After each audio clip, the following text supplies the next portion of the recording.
मित्रांनो नमस्कार, आपलं मनापासून मनापर्यंत स्वागत करतो। तर मित्रांनो, आज आपण आपल्या डाळिंबासाठी फवारणी घेतोय। गेले 2-3 दिवस झाले सलग आपल्याला संध्याकाळी पाऊस होतोय आणि या पावसामुळे बुरशीचा अटॅक होऊ शकतो। त्यासाठी आपण एक आज फवारणी घेतोय। तर त्या फवारणी संदर्भात आपण आज बघणार आहोत की कोणती फवारणी घेतोय। तर तुम्हाला मी दाखवतोय की आपले जे डाळिंब आहे। मित्रांनो, तुम्हाला मी या ठिकाणी दाखवतोय की कशा प्रकारे आपण आपले जे डाळिंब आहे, डाळिंबाची साईज कशा प्रकारे होते। तर मित्रांनो, तर हे बघा, तुम्हाला मी या ठिकाणी दाखवतोय।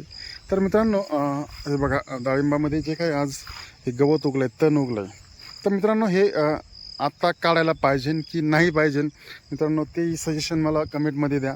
त्यानंतर मित्रांनो, माझे काही शेतकरी मित्र म्हणतात हे तण काढायला पाहिजे, काय म्हणतात नाही काढायला पाहिजे, काय म्हणतात फक्त कटिंग करायला पाहिजे। तर मित्रांनो, नेमकं काय करायला पाहिजे याचंही सजेशन मला कमेंट बॉक्समध्ये नक्की द्या।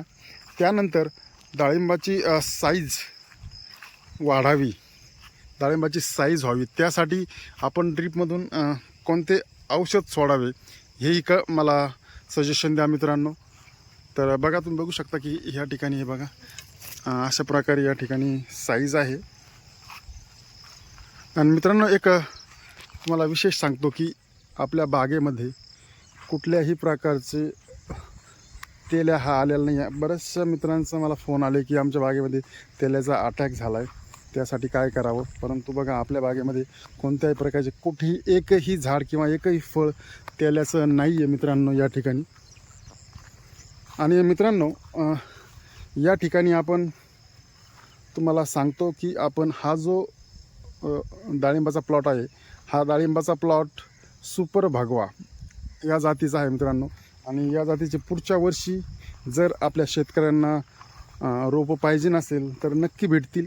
स्क्रीनवर जो नंबर आहे त्या नंबरवरती कॉन्टॅक्ट करा आणि आपले डाळिंबाचे जे काही रोपं आहेत सुपर भगव्याचे ते आजच बुक करून ठेवा, जेणेकरून त्याची पुढच्या जून महिन्यामध्ये आपल्याला लागवड करता येईल।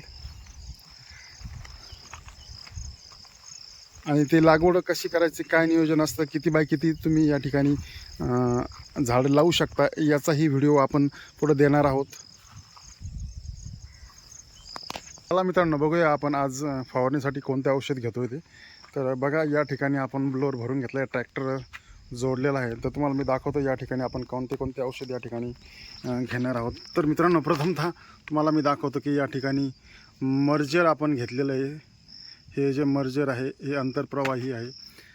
त्यानंतर आपण ते एका अशा बकेटमध्ये व्यवस्थित काढून घेतलं आहे बघा। त्यानंतर आपण या ठिकाणी तुम्हाला मी दाखवतो आहे एकलक्स, हे एक औषध या ठिकाणी आपण घेतो आहे। त्यानंतर या ठिकाणी सिलिमॅक्स म्हणून हे जे औषध आहे ॲक्सिड, याचा एक आज आपण वापर करतो आहे। त्यानंतर या ठिकाणी तुम्हाला मी दाखवतो आहे मायक्रोस्टीम, ऑर्गॅनिक प्रॉडक्ट आहे मित्रांनो, हे या ठिकाणी आपण याचा वापर करतो आहे। त्याचप्रकारे या ठिकाणी पाऊस जास्त असल्यामुळं किंवा पाऊस झाल्यामुळं आपण या ठिकाणी स्टिकर घेतो आहे। तर स्टिकर मित्रांनो, हे जे युरासिलचे कंपनीचं स्टिकर आहे, एकदम चांगलं स्टिकर आहे। या ठिकाणी सिलिकॉन बेस्ड या ठिकाणी वापर केलेला आहे मित्रांनो। या ठिकाणी हे सर्व औषध आपण एकत्रित मिश्रण करून या ठिकाणी आपण आपल्या ब्लोअरमध्ये टाकणार आहोत आणि या ठिकाणी असतो स्प्रे आपण घेणार आहोत मित्रांनो। तर मित्रांनो, जर आपल्याकडे डाळिंब फळबाग असेल तर आपण कोणत्या प्रकारे या ठिकाणी बुरशीनाशकाची फवारणी घेतली तर प्लीज कमेंटमध्ये सांगा, किंवा यानंतर अजून कोणत्या प्रकारची बुरशीनाशकाची फवारणी आपण घेतली पाहिजे हे मित्रांनो सांगा। तर